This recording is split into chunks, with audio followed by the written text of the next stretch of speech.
오신 분들이 하나님의 크신 은혜가 함께하기를 간절히 바랍니다. 오늘 저녁에는 제목이 뭐라고요? 재림을 준비하는 교회. 자, 여러분, 재림을 어떻게 준비할 수 있을까요? 여러분, 재림을 기다리십니까? 그러면 어떻게 준비하고 계십니까?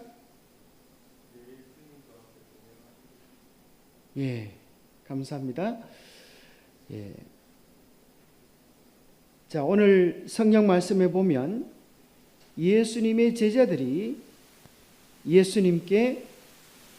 부활하신 예수님께 여쭈어 보았습니다. 이스라엘 나라를 회복하심이 이때입니까?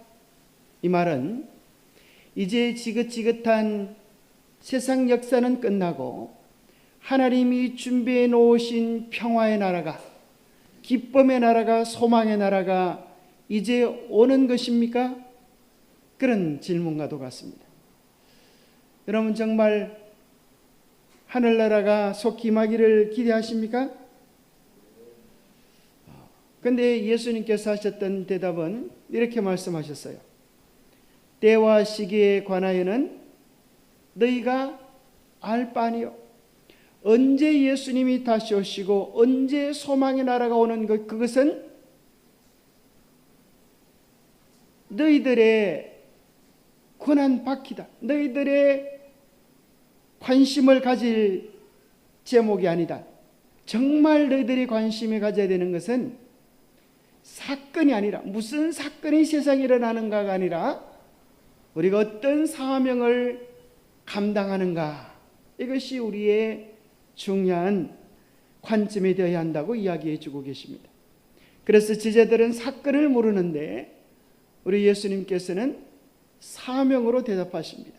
너희들이 오직 관심을 가져야 할 것은 성령이 너희에게 임하시면 너희가 권능을 받고 예루살렘과 온 유대와 사마리아와 땅끝까지 이르러 내 정인이 되리라.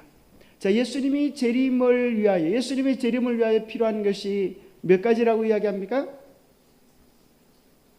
여기 보면 오직 성령이 임하셔야 된다. 성령이 임하여서 우리가 뭐가 되어야 된다? 정인이 되어야 된다.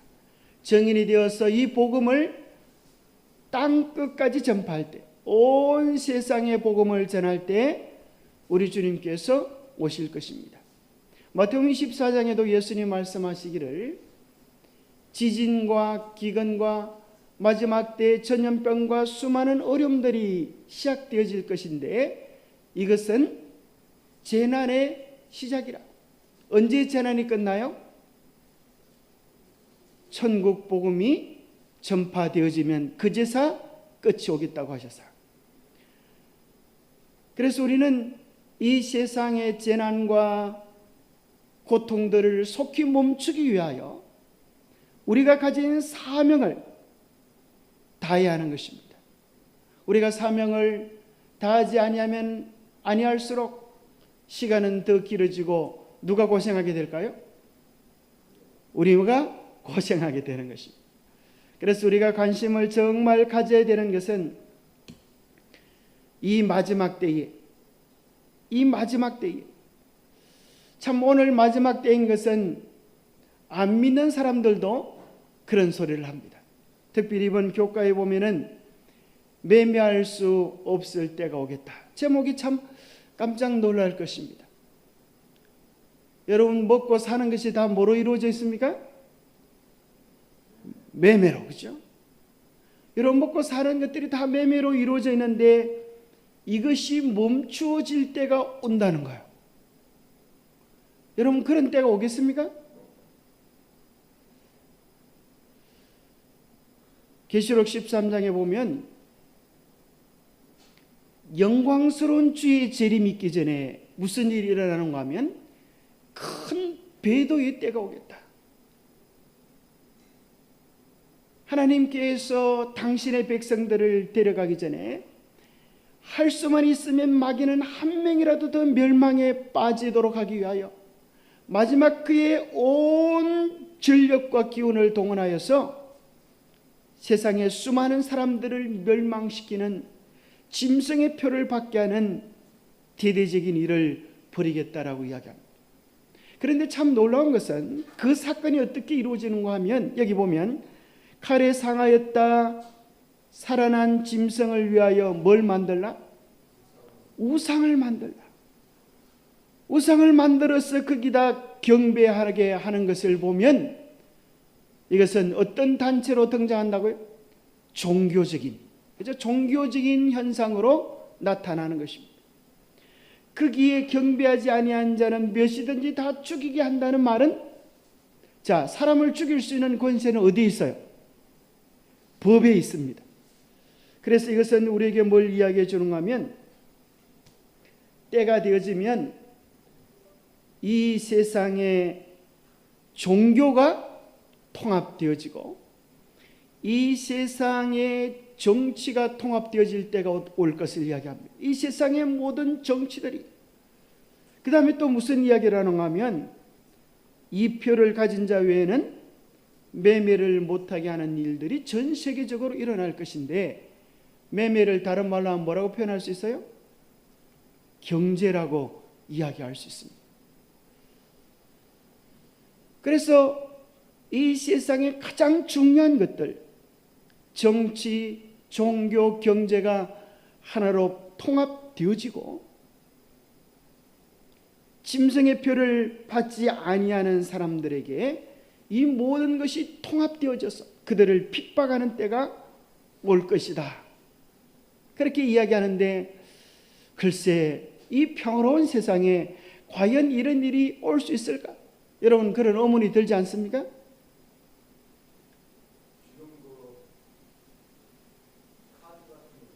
예.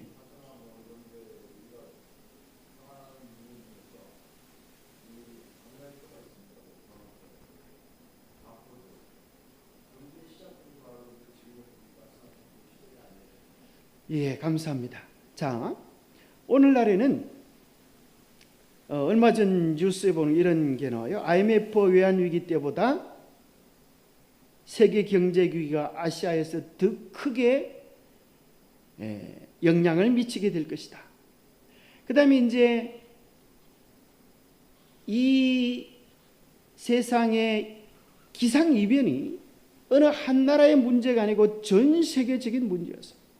특별히 코로나를 통하여서 전염병도 이제 어느 한 나라가 아니고 전 세계적인 재난이 되었음을 발견하게 되고, 그래서 전 세계에 있는 사람들은 자연스럽게 어떤 생각을 하게 되어지는가 하면, 이것은 어느 나라가 자연보호운동, 환경보호운동을 벌여서 될 일이 아니라 전 세계적인 권세가 이것을 통제하지 않으면 안 되겠다라는 생각들을 자연스럽게 하기 시작했습니다. 자, 그래서 오늘 이 시대는 온 세계를 어우르는 최고의 지도자를 요구하고 있습니다. 정치, 경제, 종교. 그런데 참 희한한 사실은 신앙을 하건 안 하건 수많은 사람들이 이 시대의 최고의 지도자로 누구를 꼽고 있는가 하면 교황을 꼽고 있습니다. 심지어 어떤 사람이 이야기하기를, 나는 하나님을 믿지는 않지만 교황은 믿는다. 교황이 앞으로 이 세상에서 수많은 사람들을 위한 정말 진정한 답안을 제시해 줄 수 있을 것이다. 아마 여러분 이거 다 보셨으리라 생각합니다. 교황이 제시하는 행복 10계명. 여기 보면 문제되는 소리가 있어요, 없어요? 이걸 잘 모르는 사람들은 보면 너무나 좋아 보여요. 그런데 좀 아는 사람은 그냥 마냥 좋아할 일이 아니라고 하는 사실을 발견하게 됩니다. 자, 첫 번째 보십시오. 내 방식의 삶을 살되 타인도 자신의 삶을 살게 두자. 좋습니까? 얼마나 좋은지 몰라요. 그러면서 더 나아가면 뭐라고 얘기하는가 하면 9번에 보면 개종시키려 하지 말자. 얼마나 좋습니까? 각자의 종교를 다 인정해 주자는 거예요. 근데 사실 이 좋은 말의 비유에는 뭐가 있는가 하면 어떤 종교든지 다 구원이 있다는 거예요.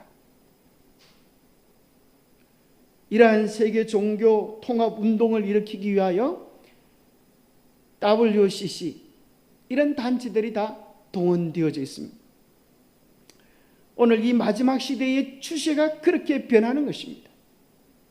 기독교만, 예수님만 구원자가 아니고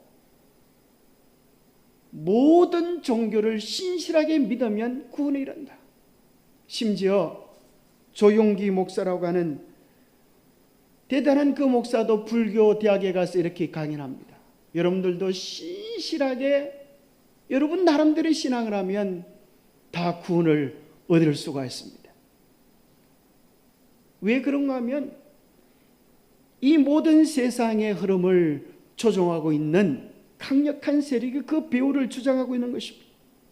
그러면서 여기 보면 자연을 존중하고 돌보자, 평화를 위해 행동하자, 일요일은 가족과 함께 쉬자. 좋은 말 같은데 여기서 말하는 평화란 어떤 평화인가 하면 세계의 모든 종교, 경제, 정치가 통합되어져서 더 이상 싸우지 않아도 되는, 모든 사람이 잘 살게 되는 그런 평화를 이야기합니다.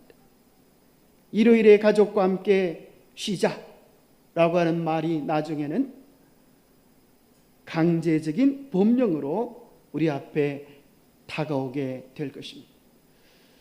자, 그런데 그런 일들이 쉽게 이루어질 수가 없어요. 그래서 여러분들이 오늘날에는 뭘 발견하게 되는가 하면, 자, 이 민주주의 사회는 어떤 문제를 가지고 있는가 하면 빈부의 격차를 가지고 옵니다. 그래서 부자는 놀고 있어도 먹을 게 많고 가난한 사람은 죽도록 애를 써도 먹고 살기조차 힘드는 거예요. 그래서 이제 수많은 사람들이 뭘 꿈꾸는가 하면 모든 사람들이 다 잘 사는 세상은 없을까? 그럼 그런 세상이 있을까요? 그런 세상을 꿈꾸는 것입니다. 그것을 다른 말로 하면 복지국가이고, 그걸 다른 말로 조금 바꾸면 사회주의고, 조금 다른 말로 급변하면 전체주의입니다. 그런데 전체주의라고 하는 것을 어디에서 이런 것들을 관리를 하는가 하면 이 세상의 대통령을 관리하는 분들이 계셔요. 이 세상의 모든 정치 배후에 있는 이런 사람들을 세계 경제 포럼이라고 여러분 들어보시지 모르겠어요. 거기서 올해 우리 윤석열 대통령도 그 가서 이제 발표도 하시고 그러셨는데, 세계 최고의 지도자들이 거기 모이는 것입니다.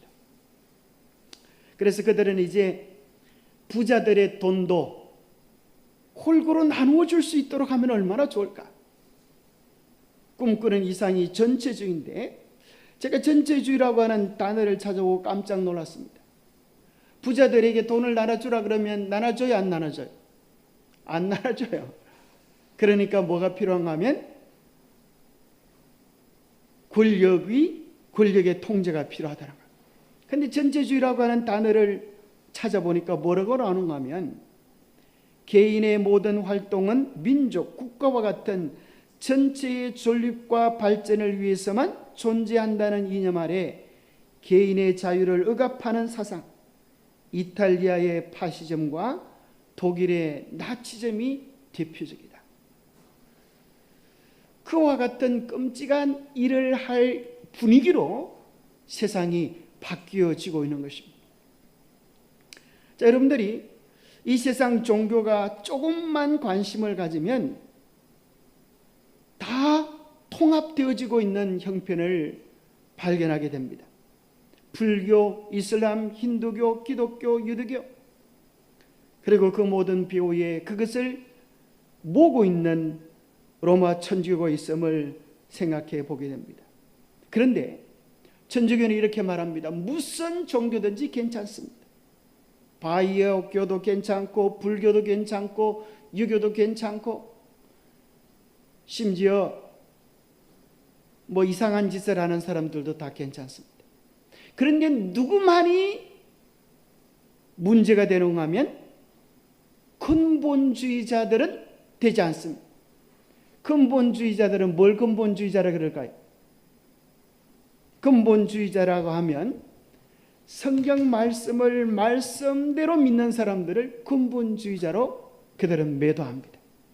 그래서 이슬람의 근본주의자들이 무슨 일을 하는 것처럼 테러를 일으키고 사람들을 죽이는 것처럼 이 종교적 근본주의자들은 다른 사람들과 융합되지 않은 문제자들이라는 거예요. 성경 말씀을 가지고 다른 것에 대하여 양보하지 않으려고 하는 사람들은 가장 강력한 폭력을 행하는 사람들이다. 그렇게 매도하는 것입니다. 그래서 교황은 이렇게 말합니다. 이 연합에 대적하는 사람이 바로 오늘날 우리 교회들을 핍박하는 사람입니다. 이 사람들이 바로 우리를 피 흘리게 만들고 우리를 영광의 순교자로 만들어줄 대적자들입니다. 사랑하는 형제 자매님, 오늘날 우리는 피로 엮인 연합 에큐메니카를 살아내고 있습니다. 온 세계 평화를 위하여 서로 연합해야 된다는 것입니다. 종교 간 대화는 서로를 치유하고 돌보는 데 필수적이다. 한국의 유력한 교회들이 다 여기 등록이 되어 있어요. WCC나 KNCC 이런 데 말입니다. 가톨릭 뉴스에 보면 교황청 종교 간 대화 평의회 세계교회협의회 공동 문서를 작성했다. 이런 것들을 여러분 들어볼 수 있어요. 특별히 우리나라 대통령이 참여했던 세계경제포럼의 회장은 슈밥인데 이분들은 2030년까지 2030 아젠다라 그래요. 2030년까지 자기들이 이룰 목표를 이런 세상을 우리는 구사한다. 이런 세상을 추구한다라고 해서 이미 다 발표가 되어졌습니다. 그 클라우스 슈밥은 뭐라고 이야기하는가 하면 2020년대가 되면 2030년대가 되면 당신은 아무것도 소유하지 않을 것이다. 그리고 행복할 것이다. 희한하죠. 자, 아무것도 소유하지 않으면 뭐가 없어진가요? 세상이 없어지는데도 행복하는 그런 시대가 온다는 거예요. 왜요? 이런 전체주의에서 세계 통제 시스템으로 모든 것들이 돌아가고 있기 때문에 우리가 지금 생각에는 우리는 주머니에 돈이 있는데 뭔 걱정이냐. 그런데 이제 주머니에 돈이 사용하지 못할 때가 온다는 거예요. 전자화폐로 다 바뀌어지고 나면 모든 것들이 통제될 수밖에 없는 그런 시대에 살아갈 수도 있겠다고 이야기하는 것입니다. 이런 때 우리가 해야 될 주님께서 맡기신 정말 중요한 우리의 사명은 일이 일어나기 전에 우리가 가지고 있는 기별을 담대히 힘차게 증거해야 하는 것입니다. 이것이 우리의 사명입니다. 그래서 기별을 가지고 외치는 자들을 주님께서 천사들이다, 새 천사들이다, 하늘의 천사가 날아다니는 게 아니고 기별을 가진 우리가 힘차게 복음을 전할 때 그 사명을 다하는 것이라고 했어요. 그래서 예수님은 사도행전 1장 8절에 뭐라 그랬어요? 성령을 위하여 기도하라 그러셨고 28장 19절에서 20절에 보면 하늘과 땅의 모든 권세를 내게 주셨으니 그러므로 너희는 가서 모든 족속으로 제자를 삼아 아버지와 아들과 성령의 이름으로 침례를 베풀고 내가 너희에게 분부한 모든 것을 가르쳐 지키게 하라. 볼지어다 내가 세상 끝날까지 너희와 항상 함께 있으리라. 자, 여기 보면 이걸 샌드위치 복음이라 그러는데, 하늘과 땅의 모든 권세, 그 다음에 그 모든 권세를 가진 주님께서 세상 끝날까지 너희와 함께하리라. 시작과 끝에 우리 주님께서 임재하심으로 보호하시겠다고 이야기하는 것입니다. 우리가 해야 될 일은 뭐예요? 가라, 침례를 주라, 가르쳐 지키게 하라. 사실은 이 모든 것들은 동사인데 사실은 분사 형태로 되어 있고, 진짜 하나의 동사는 뭐가 동사일까요? 여기 하나 빠진 동사가 뭐예요? 그게 제자를 삼아라. 예수님께서 복음을 전하는 가장 구체적이고 명확한 방법으로 뭘 주셨어요? 삶의 모델로 보여주셨어요. 우리 주님께서 부르심을 받을 때 기름 부음을 받으시고 가장 먼저 중요한 일을 하신 일이 뭔가 하면 제자를 부르셔서 세워주시는 것입니다. 그리고 사도행전 1장에도 그 마지막 큰 사업을 감당하기 위하여 잃었던 한 명의 제자를 다시 세우고 그들이 함께 기도하는 일로 사도행전이 시작이 되고 있습니다. 그래서 우리의 사명은 성령 충만함을 받아서 우리가 그리스도의 정인이 되고 우리에게 맡기신 사명을 감당하는 것, 이것이 주님께서 우리에게 기대하는 것입니다. 이것이 우리의 주어진 숙제입니다. 지난 안식일에도 말씀드렸다시피 땅이 많다고 해서 칭찬받는 게 아니라 뭘 잘해야 돼요? 숙제를 잘해야 돼요. 숙제는 두 가지인데 무슨 숙제라 그랬어요? 품성의 열매, 영혼의 열매. 우리의 품성이 예수님을 닮아가는 것, 이것을 다른 말로 하면 성령의 열매라 그러기도 하고, 다른 말로 하면 하나님을 사랑하는 것이다, 그렇게 이야기할 수 있어요. 영혼의 열매를 다른 말로 하면 영혼 구원이고, 다른 말로 하면 이웃사랑이야. 그래서 십계명의 정신 전부가 우리에게 이렇게 결론 지어주고 있는 것입니다. 인생은 늙어가는 게 아니라 뭐에 간다? 익어간다. 하나님을 닮은, 주님을 닮은 품성으로 익어가는 것, 이것이 우리가 해야 될 정말 중차대한 사명인 것입니다. 그러면 어떻게 이 두 가지가 이루어질 수가 있는가? 어떻게 우리의 품성을 주님 닮게 준비할 수가 있는가? 어떻게 우리가 영혼을 구원할 수 있는가? 이 두 가지는 서로 깊이 연결되어져 있습니다. 여기 대해 정은보감 이건에는 뭐라고 이야기하는가 하면, 우리가 뭐 할 때 우리의 품성이 정말 예수님처럼 바뀌어지는가? 디모데서에 보면 말씀과 기도로 거룩하여짐이니라. 말씀과 기도를 통하여서 주님의 품성을 깨닫고 주님처럼 닮아가는 일들이 있지만 그것으로서는 안 된다는 거예요. 뭐가 필요한가 하면 여기 이렇게 이야기해 주고 있습니다. 다른 사람들을 위하여 이기심 없이 활동하는 정신은 품성의 심오함과 안정감과 그리스도와 같은 아름다움을 준다는 거예요. 뭐가요? 이기심 없는 정신을 가지고 활동하게 될 때, 무화적인 정신을 가지고 사랑하며 봉사하며 섬기게 될 때, 그런 정신으로 영혼 구원을 위하여 자신을 바칠 때 무슨 일이 벌어지는가 하면 가장 확실하게 그들 자신의 구원을 이루고 있는 것이다. 남을 위하여 진정으로 사랑하는 사람들은 게으를 수가 없고 이기심이 있을 자리가 없다는 거예요. 그래서 예수님을 정말 사랑하는 사람들은 흔히 이렇게 표현하죠. 삼뻐. 여러분 삼뻐 들어보셨어요? 삼뻐. 세 가지 뻐가 있다.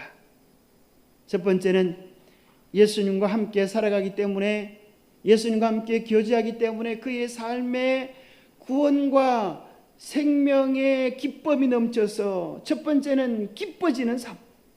예수님을 제대로 믿으면 우리 인생이 뭐해진다고요? 기뻐져요. 즐거워져요. 행복해져요. 왜냐하면 예수님을 통하여 우리가 누릴 수 있는 모든 복들을 누리기 때문에. 여러분이 로또 100억짜리 당첨되면 기분 좋겠습니까? 좋겠어요? 여러분 로또 100억짜리 당첨된 사람들의 결말을 여러분 아십니까? 대부분 거의 90%는 그것 때문에 망가집니다. 여러분 아마 그래도 당첨이 되면 좋을 거예요. 기분이 그죠? 그러나 그래도 죽습니다. 그러나 사실 우리는 예수님 안에 있으면 로또 100억짜리 당첨된 것보다 더 기쁜 일입니까?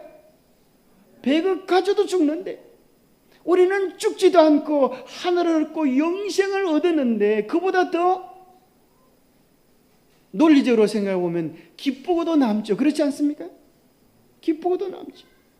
그래서 이것을 정말 경험한 사람들은 기뻐질 수밖에 없어요. 행복해질 수밖에 없어요. 여러분 예쁜 꽃들이 오늘 참 많은데 그죠? 이런 예쁜 꽃들 그죠? 또 이 예쁜 장미꽃을 보고 5월에 이제 장미가 피는데 한 아이가 그럽니다. 아빠, 이 장미꽃을 나도 피워보고 싶어요. 그래서 아이가 이제 준원이만한 애가 이제 그랬을지 모르겠어요. 꽃을 붙잡고 이렇게 피우면 예쁘게 피질까요? 어떻게 될까요? 꽃잎이, 그 연약한 꽃잎이 피지기는 그냥 찢겨집니다. 어떻게 하면 예쁜 장미꽃으로 피어날 수 있어요? 속에서부터 피어나면, 속에서 있는 힘으로 피어나면 아름답게 피어나는 것입니다.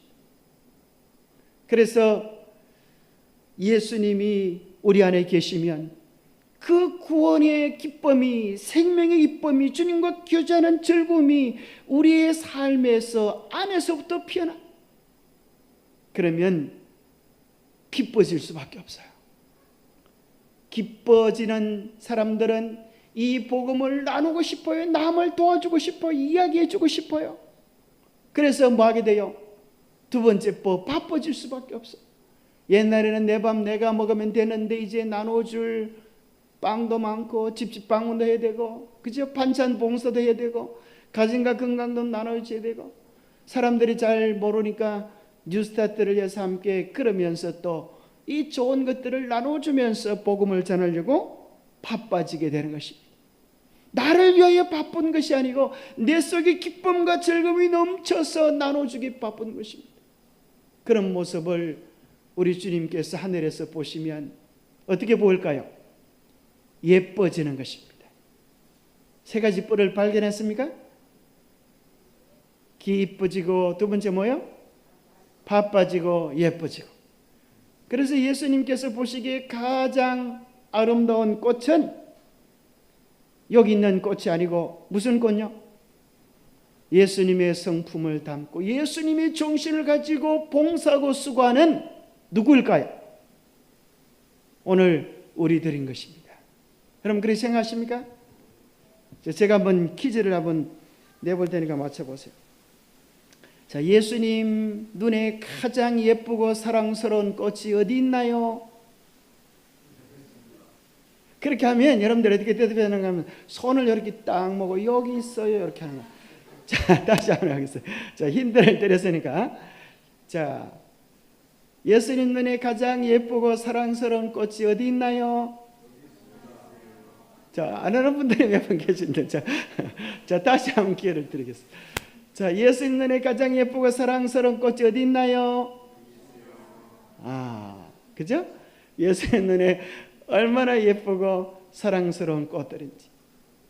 그래서 사실 이 모든 꽃들은 누구를 위하여 만드셨어요? 우리의 행복을 위하여 만들어졌어요. 그래서 이 모든 꽃들을 보면서 우리는 행복하고 예수님의 아름다운 성품을 닮아가야 합니다.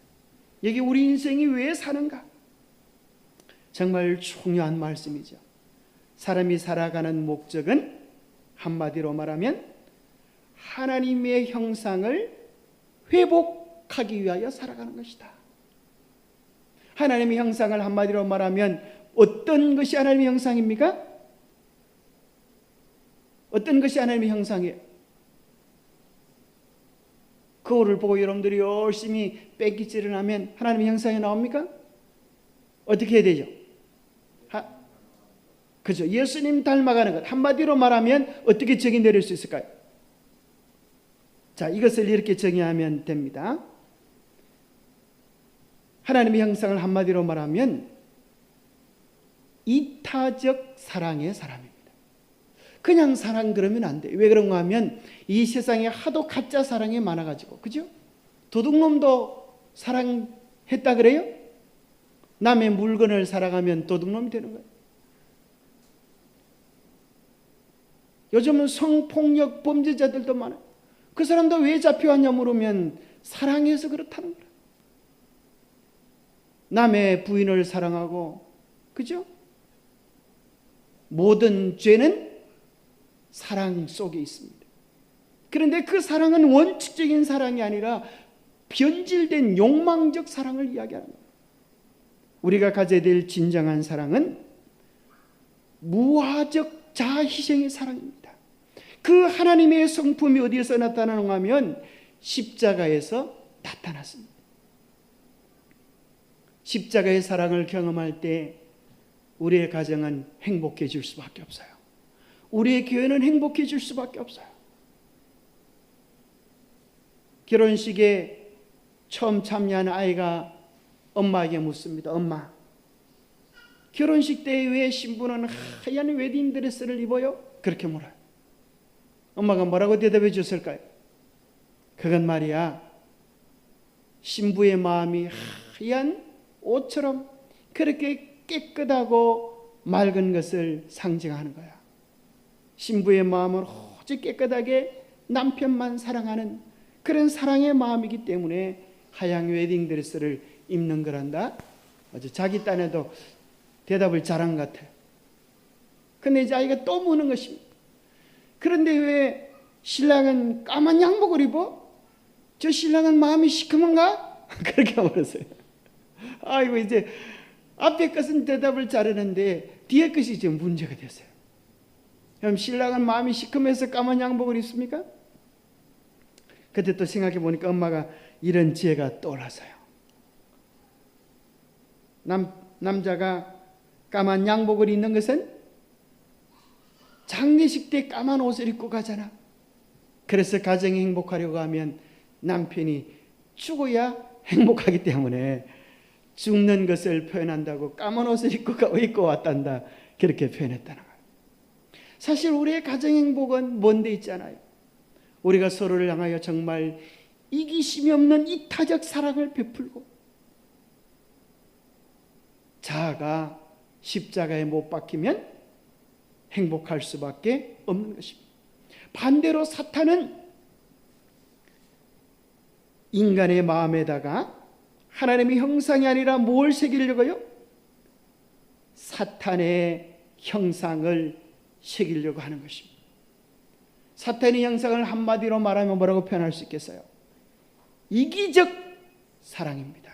이기적 욕망인 것입니다. 어떤 사람은 그런 사람이 있어요.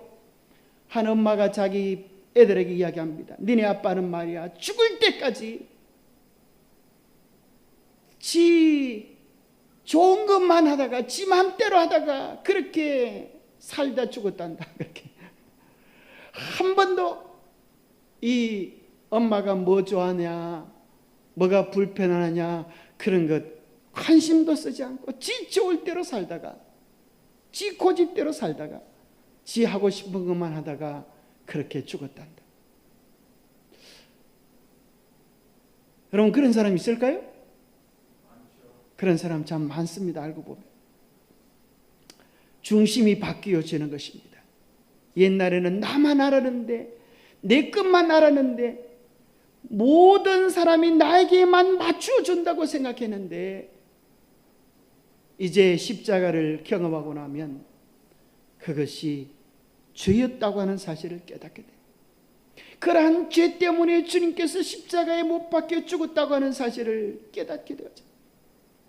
가장 나쁘고 가장 잔혹한 악마가 내 안에 있었다고 하는 사실을 발견하면서 부끄럽고 수치스럽고 창피하고 참으로 자아가 완전히 깨어지는 경험을 십자가에서 하게 되는 것입니다.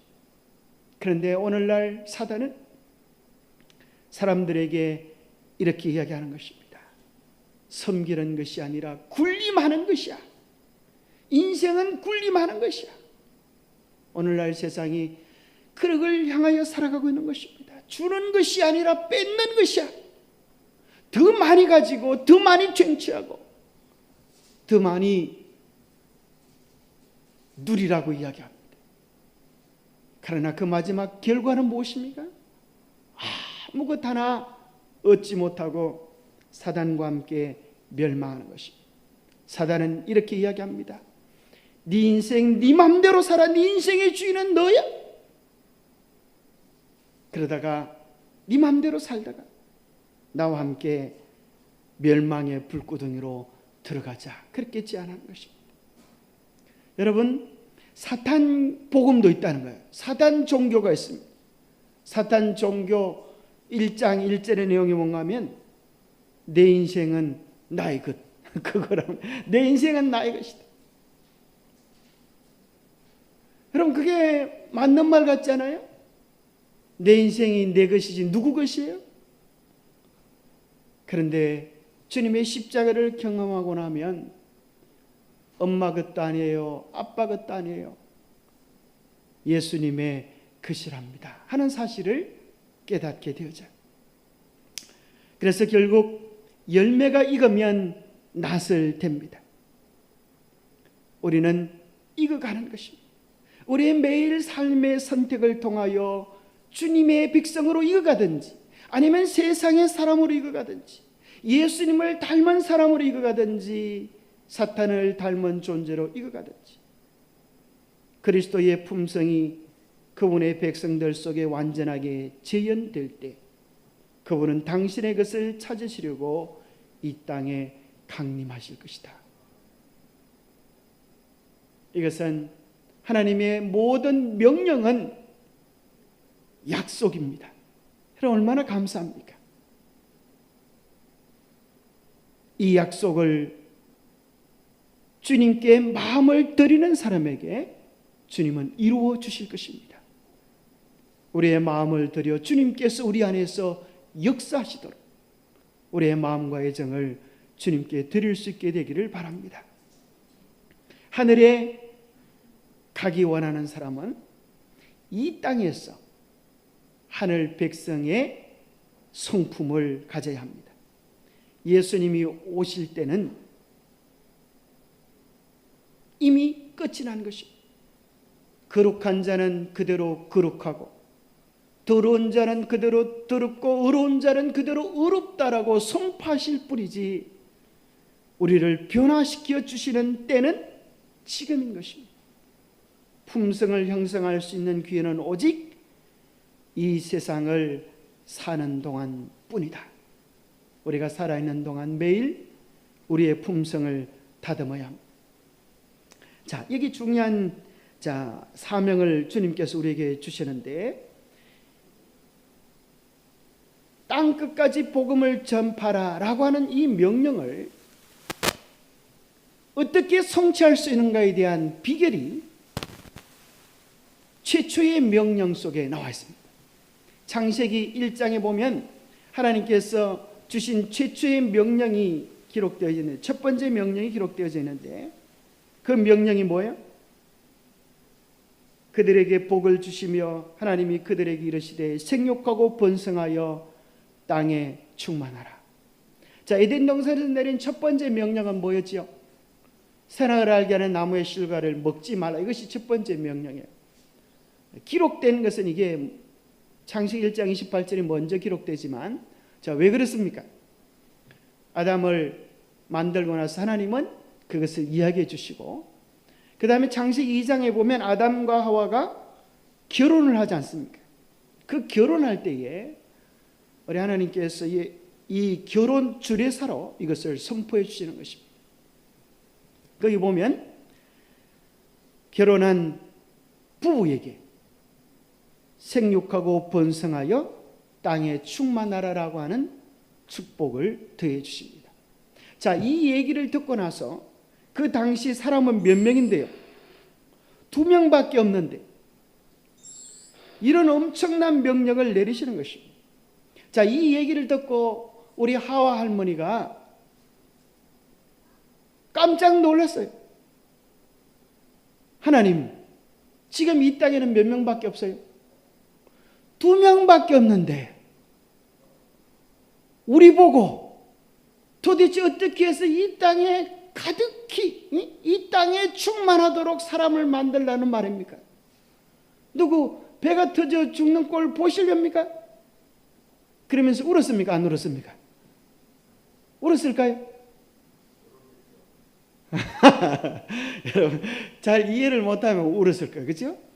근데 아마 하와 할머니는 걱정했을까요? 안 했을까요?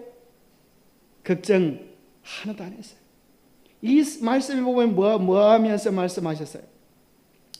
복을 주시며 이르시되, 복을 주시며 이르시되, 아담과 하와가 해야 될 일은 뭐만 하면 이 일이 저절로 이루어지는가 하면, 뭐만 하면요?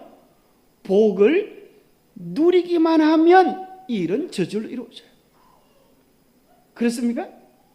하나님이 주신 그 복을 누리기만 하면, 하나님이 주신 은혜와 섭리 속에서 사랑하기만 하면 생육, 번성, 충만은 저절로 이루어집니다.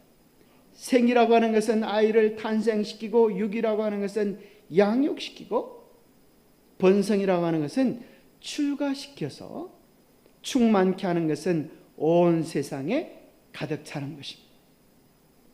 자, 이것을 위하여 반드시 필요한 것이 있는데 뭐가 필요한가 하면 창세기 2장에는 하나님이 만드신 2가지 제도가 나옵니다. 뭐와 뭐죠? 안식일 제도와 가정제도입니다.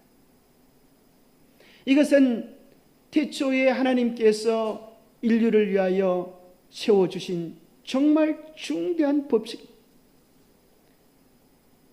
우리는 안식일을 통하여 하나님과의 깊은 교제를 누리고, 안식처를 통하여서 하나님께 주신 인간적 행복의 절정을 이곳에서 맛보게 하셨습니다. 그래서 둘이 무화적 사랑으로 진정으로 사랑하면 아이가 나서 양육되는 것은 저절로 되는 일입니다. 자, 결혼하여서 시간이 얼마 되지 않아서, 그죠? 대부분 아이를 낳고, 어떤 분이 칠순 잔치 때 보니까요, 이렇게 사람이 많아요. 대군이 됐어요. 우리 처갓집에 보니까 식구가 9이에요. 식구들 다 모이면 얼마나 많을까요? 9이라고 자랑했더니만 또 어떤 분은 10명이라고 그럽니다.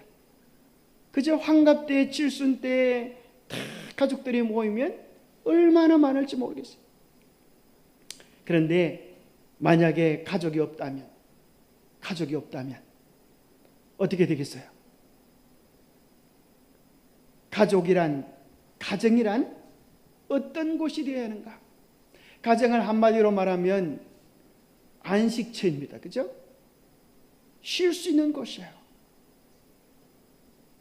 피곤했던 몸을, 피곤했던 일과를 쉬게 할 수 있는 것. 그래서 가정에는 쉬도록 해야 합니다. 여러분들이 바깥에서 근심 걱정이 있다고 하면 가정에 들어올 때는 그런 것들을 다 벗어던지고 들어와서 서로에게 평안과 기쁨을 주는 곳이야 합니다. 가정은 관심과 사랑과 대화와 그 속에서 진정한 사랑이 있고 탄생이 있고 양육이 있고 아이를 위한 모든 필요가 가정을 통하여 공급되어집니다. 바로 그런 가정의 역할을 하는 것이 무엇인가 하면 소그룹입니다. 영적인 가정입니다. 이걸 다 설명하려고 하면 여러분 집에도 못 가는 것입니다. 그래서 이제 이걸 다 그냥 한마디로 말하면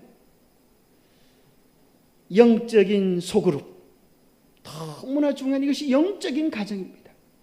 이 가정이 있어야 아이가 낳고 양육되어지고 출가할 수 있는 것이야. 우리가 영적인 소그룹이 없으면 교회가 크면 클수록 뭐가 많은가 하면 돌보지 못하는 자녀들이 늘어날 뿐인 것입니다. 그래서 정언은 이야기하기를 진리를 알고 있는 자가 2-3명 뿐일지라도 하나의 소그룹 전도반을 조직하라. 그것은 정말 군대처럼 정말 조직적인 소그룹이 필요하다고 이야기합니다. 절대 과오가 없으신 분께서 우리가 활동의 기반으로서 영적인 가정 소그룹을 만들어야 된다고 이야기해 주고 계세요. 이게 누구 집 사진 같아요? 흥분해 가정, 흥분해. 자, 이 흥분해는 애들이 이렇게 많아도 애 키우는 거 걱정해야 하네요? 물론 걱정을 좀 하긴 했겠죠. 그죠? 놀부집에 가서 밥을 얻어와야 되긴 했으니까. 근데 요즘처럼 이렇게 심각한 걱정을 하지 않아요. 왜요? 큰 놈이 작은 놈을 키우니까 말이야. 돌봐주니까. 그래서 이 큰아이가 작은 애를 돌보면서 부모의 마음, 부모의 심정을 깨닫고 자기가 자라남을 경험하는 것입니다.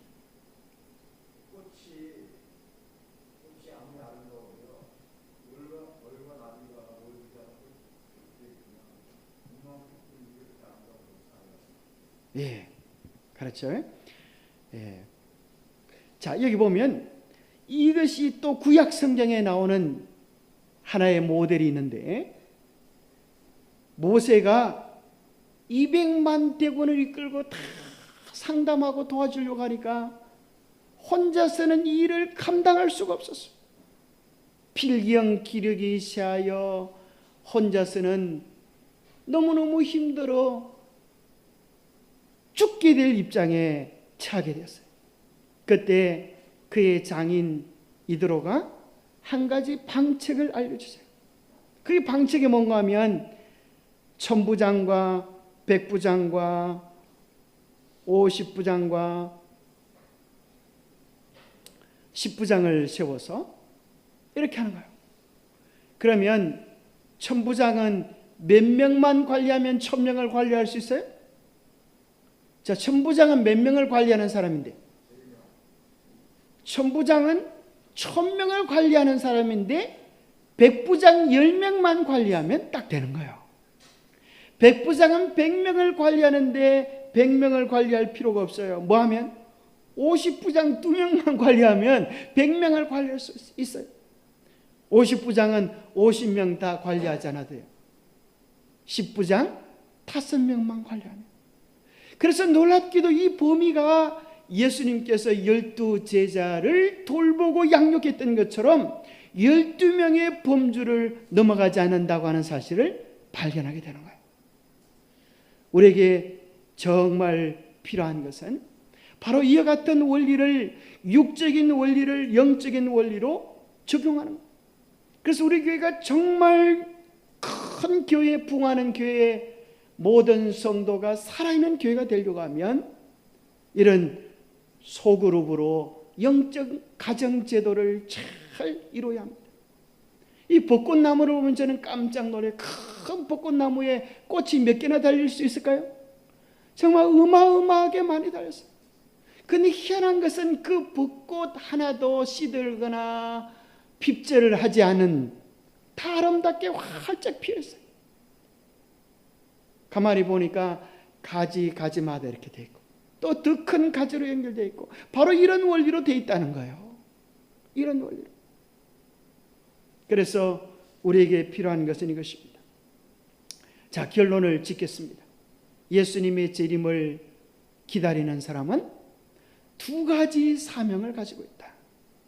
첫 번째는 예수님의 품성을 닮아가야 하고 예수님께서 맡기신 사명을 통하여 세상에 복음을 전합니다.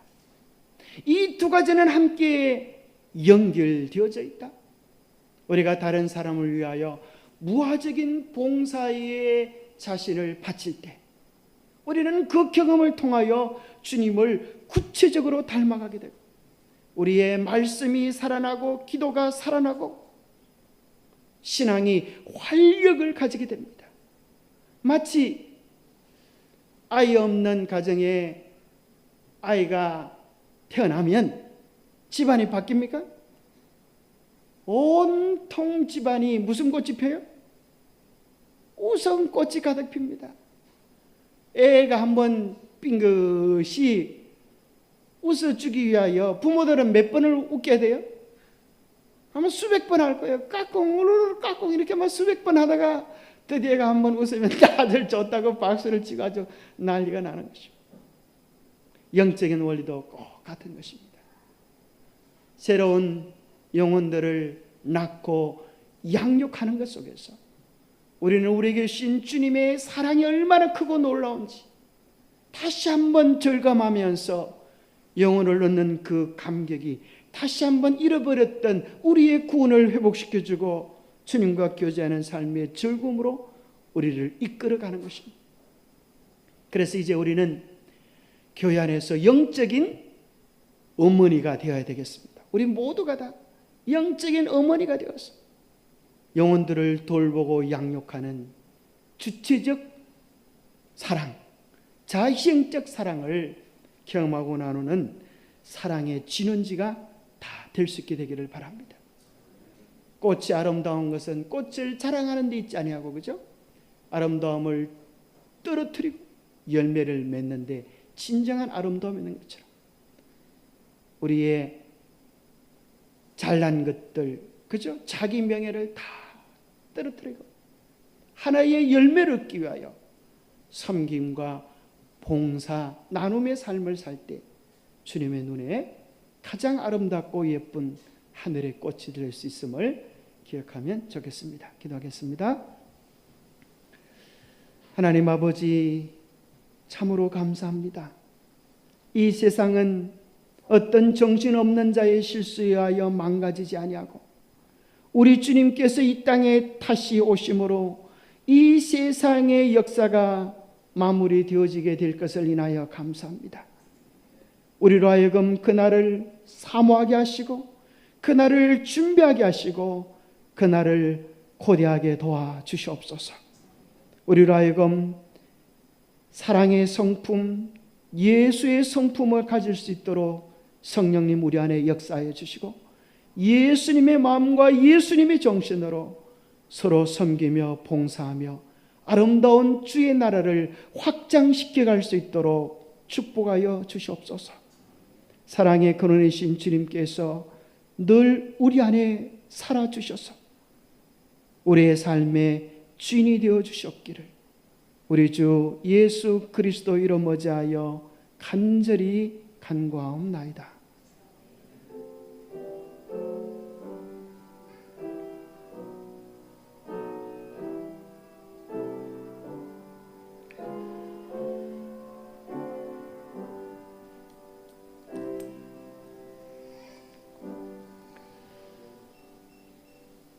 예, 감사합니다. 우리 저 뒤에 우리 기도 제목을 코팅해서 갖다 놨습니다. 여러분 가족별로 한 장씩 가지고 가셔가지고 내일부터 이제 우리 교회가 44일 기도를 하겠습니다. 그래서 여러분들이 그 구멍을 가운데 뚫어 놓은 것은 못에 걸어놔도 되고 줄을 끼워가지고 이제 그렇게 보관하셔도 되고 교회처럼 넣어놔도 되고 이렇게 여러분들이 아침 저녁 예배 시간에 또 5시 반에 특별한 새벽 기도를 통하여서 또 영남 앞에서 요셉 365 기도합니다. 그 기도한 말씀을 듣고 또 기도하셔도 좋고 여러분 꼭 5시 반에 우리가 함께 기도하는 그런 시간들을 좀 가지면 좋겠습니다. 감사합니다.